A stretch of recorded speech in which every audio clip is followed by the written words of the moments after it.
Welcome back to Warriors Central. Let's get a few quick shots up. Starting off with Zion Williamson's off the court drama. Look, I ain't here to tell athletes who to be with or what to do in your free time, to each their own. But Zion, some free advice.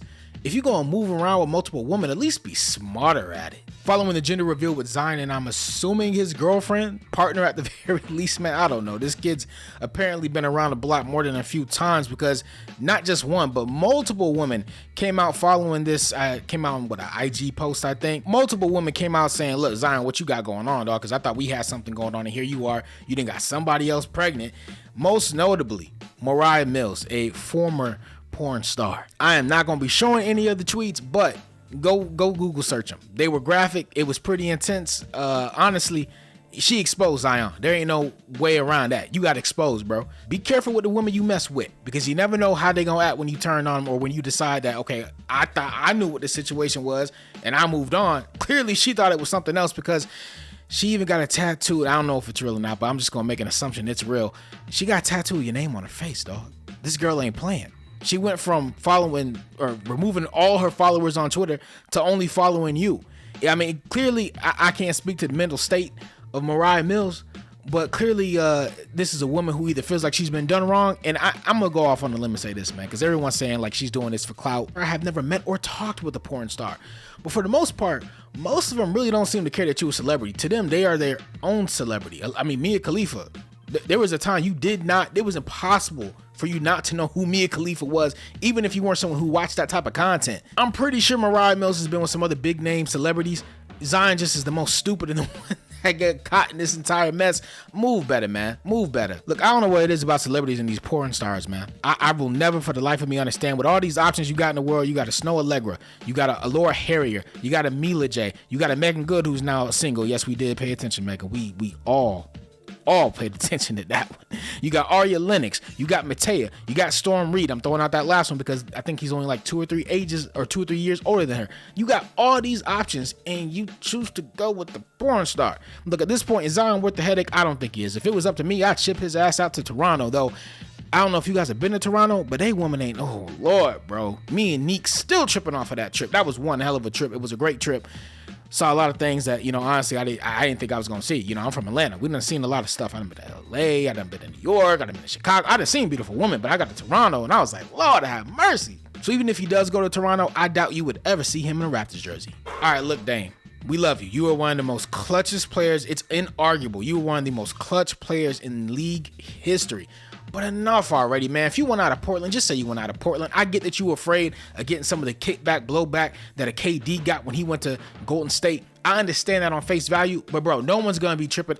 At this point, if the fans are upset with you at Portland for choosing to move on, I'm sorry, fuck the fans.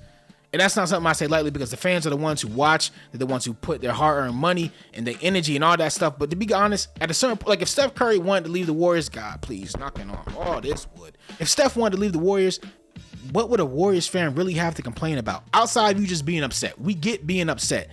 But he gave us 4 chips.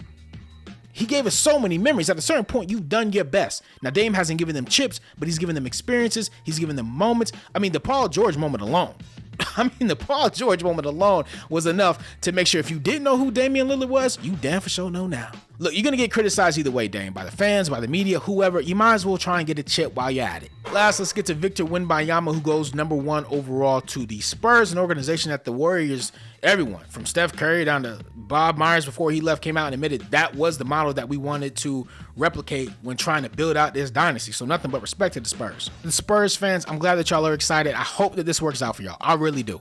Because for me personally, I never trust any of these overhyped kids anymore. Zion especially, I did not believe that kid was going to be worth any of the hype before he came in. All my friends thought I was crazy. And now they's like, how'd you know? When players have certain issues coming into the league, it's rare that you get out of it. Joel Embiid is an exception to the rule. He is not the rule himself. There's been a bevy of other players that you could look at and say they came in with issues, be it off the court issues, be it staying healthy, be it limitations to their game, and they really just couldn't find a way to break through and take it to the next level or be what everyone thought they were going to be as far as potential. Until I see a 7-foot+ player stay healthy in this league, I will never buy into it. Kevin Durant, again, an exception to the rule, not the rule itself. And even now, we look at KD. KD can't stay healthy for anything now. I'm just tired of all the hype saying he's going to be like a top 15 player of all time, and he's going to be, and some of this is sensationalism, obviously is there to generate stories, but to me, is that really the best that y'all can do? You're comparing him to the captain. Kareem Abdul-Jabbar. That's who you're comparing him to and saying that's who he should be. I'm looking at a Chris Broussard. I'm looking at a few other people in the media, national media. Adrian Wojnarowski coming out with that one report saying he was the best prospect to ever enter the league, which that's just not, no. I will not let you disrespect LeBron James, Kobe Bryant. There was plenty of other players I feel like overall had a much better game that came in with Wemby. Can the kid make shots? Absolutely. I just feel like KD's a better milestone for this kid in terms of expectations and where you feel like you should, at a bare minimum, if you want to start there, just can you be KD? Can you be a highly efficient shooter who can at any point in time get your shot off, be it from the 3-point line, be it from the mid-range? Obviously, he shouldn't have any issues anywhere close to the rim. If he does, that's a huge concern. I'm willing to see. I'm always willing to see. But I just don't believe in 7-foot+ players in the league, man. I mean, Chet Holmgren, is he even back yet? Is he even back? It don't work out, man. If you're gonna be that tall, you gotta be like a Yao Ming. Yao Ming was tall, but Yao Ming was stocky. That man had muscle on him. This thing for me is just landing in the spot that a team wanted me, and I can make the most out of my opportunity. I feel like Golden State was that place, and so waiting a little bit, that's not wrong with me. As long as I can make the most of it, it's good with me, and I'm ready to compete. Look, I would have liked for us to get somebody bigger. I'm not gonna lie, but 6'9" isn't bad. But this ain't the Big Ten no more, kid. This is the NBA. You are not going to be the biggest player. And if you look at a lot of his highlights, you could tell he is easily one of the biggest players on the court. Now, I got to see how he's going to get adjusted to being in the NBA, where you're going up against guys who are 6'10", 6'11", 7 foot. And that may not seem like a lot because it's like, what, 1 or 2 inches. That makes a lot of difference when you're trying to contest a shot. I promise you, that length will bother him. Luckily for Warrior fans, he excels at 3 things that we desperately need. Number 1, this kid can get blocks like it is nothing. And I mean, again, obviously he was going up against talent that is not on NBA level for the most part. Rebounding, take some of the pressure off of Draymond, off of Loon. Make sure that we actually spreading around who has the ability to get a rebound. This allows Dre to maybe focus more on facilitating the offense. Kevon Looney, I mean, he gonna get his boards either way. This kid's coming off the bench, so at least now you have a 1-2 punch, knowing that if I need to go heavy with rebounding, if I really need to make sure we get a ball, I got 2 options to throw in. His rebounding is phenomenal, as well as his defense. I gotta see how that's, again, gonna translate to the league, but from what I did see, he was an active defender, a willing defender. That's everything you want in a player that's coming into the league. You don't want anyone like, for instance, a LaMelo Ball, or for instance, a Jordan Poole, who just had no interest at all in playing any type of defense. And lastly, because I feel like every Warrior fan and a great whoever has been pleading with the front office, please get us a rim protector. This kid is going to be living off of blocks. I mean, most of his highlights, when I went to go check it out, a good almost, I want to say like a fourth, 2/3, whatever, were blocks. It was way too easy for Anthony Davis to get to the cup during our Lakers series. Now, I'm not saying this kid's going to be an AD stopper, but this is why I'm saying I would have preferred us to get like someone 6'10", 6'11", just to be able to put a bigger body in front of AD. Really, we just need somebody on the court that can put pressure on the other team's big man, make sure that they're not getting as easy of a shot. Because AD had no issues. You cannot, and that's just one example. If we go up against a Giannis, a Jokic, etc., you got to make sure you put somebody in front of him. You're not going to be able to stop a great like that, and it pains me to call AD a great because, yes, while he has stats, I just don't feel like it ever is going to translate into winning. And we saw during the Lakers-Nuggets series, when you try to bank everything on AD, what happened? Everything fell apart. He's not a great or even good shooter, and the kid barely made a single 3. I'm not joking. Go check the stats. I have a link in the description. Check it out for yourself. Kid barely even attempted, let alone made a 3 in college. That's a huge area of concern, only because I don't know what Clay and Andrew Wiggins are going to give me on a night-to-night basis right now. If you're telling me I can at least get somewhere between 4 to 6 3-pointers from Clay, you got Wiggins maybe chipping in 1 or 2, and then of course both of them being highly efficient, getting other mid-range shots or easy layups, stuff like that, I ain't got no issues with this. But right now, one of our major issues, because you just got rid of Jordan Poole. Now, we got off of him, that's fine, but that's 20 points out the door. What are you supplementing that with? Because you're not going to get it from CP3, this kid, or the kid that I'm about to bring up next. So somehow, some way, Mike Dunleavy, I don't know what you doing. We all waiting to see.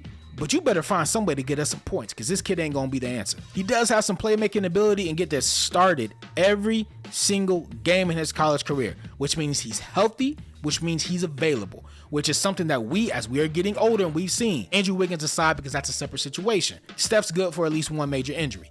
Clay's probably going to have it's not going to be probably one big injury, but it may be okay, a week out here, maybe a week out there. Draymond, again, injury.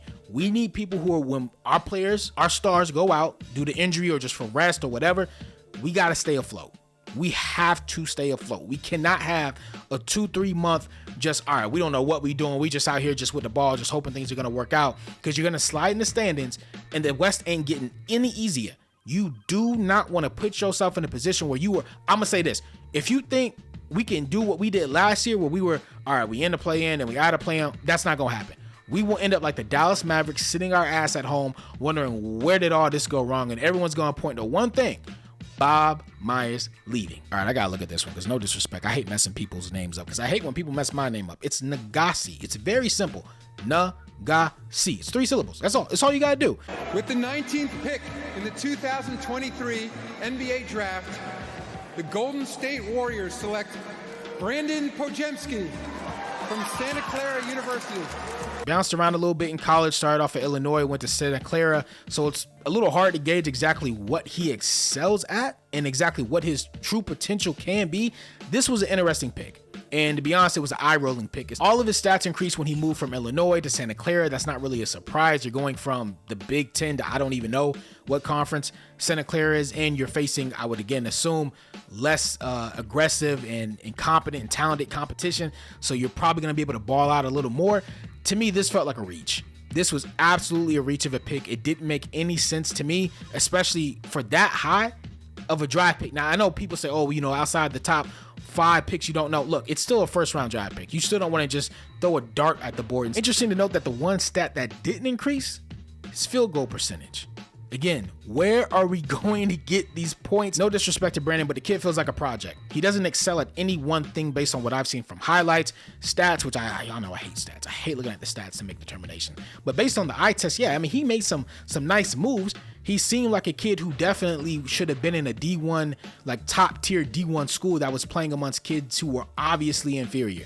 And so, yeah, obviously you got some great looking highlights, but who'd you play against? Even though I think he had a game against Gonzaga, he had a few nice moves, but I'm pretty sure they lost the game. And even if they did win the game, is that really something you want to make a determination and base off his entire NBA career off of that one game? Bottom line is, a 6'5" with nothing that he specifically excels in.